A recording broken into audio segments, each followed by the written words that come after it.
It's been a long time in the making, but Airbus has finally resumed deliveries to Doha-based Qatar Airways, following their lengthy dispute over aircraft that spanned many years.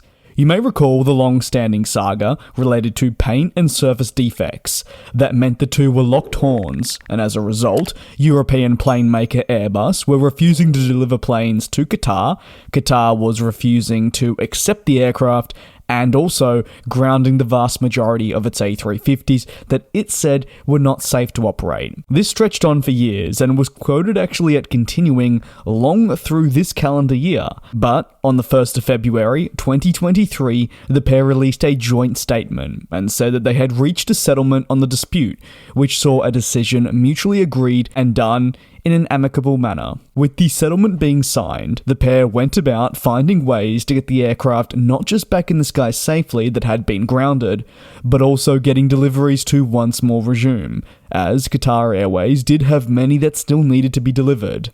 After all, even though this dispute largely occupied headlines for an 18-month or so period, it didn't stretch to just the A350.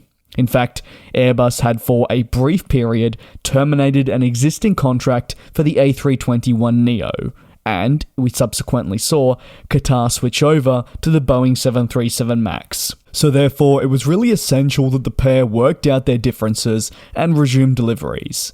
Qatar is a hugely important customer to the success of Airbus's aircraft programs, so with deliveries finally resuming, the pair can continue rebuilding their relationship, which at one point many thought simply couldn't be fixed, and it was certainly hard to see why that wouldn't be the case. A7-ANT registered to Qatar Airways is an A350-1000, and a flight time of 5 hours and 52 minutes as per data collected by Flight Radar.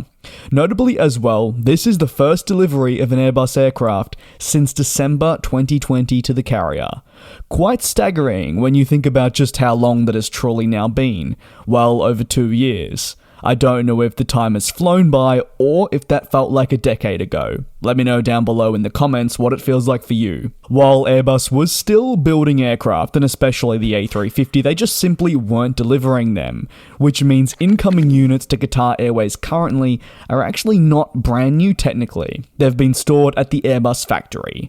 Now, this isn't uncommon to see, but in most cases, it's not necessarily because, say, the parties are engaged in a massive dispute. Rather, it may be due to supply chain issues, or maybe even aircraft difficulties, preventing deliveries from occurring on time, say a mandate from the Federal Aviation Administration. Or, and this is a massive or, most recently, even the global pandemic. I'll always use Qantas, the airline of Australia, as a perfect example. They're welcoming in some Boeing 787s over the coming months. These 787s, while are technically newly being delivered to the airline, they've been on the ground now for many, many years, some of them even being stored in the Californian desert, awaiting delivery for when the airline was ready and when the effects of the pandemic had subsided. But that's a story for another day. Let me know your thoughts on Airbus finally delivering their first aircraft to Qatar Airways in many, many years, as that dispute, we can finally put a real end to it. Thank you very much for watching. I hope you enjoyed your weekend, and I hope your working week or school week ahead is fantastic too. Thanks for watching, and I'll see you next time, right back here for more aviation news. And we'll fly.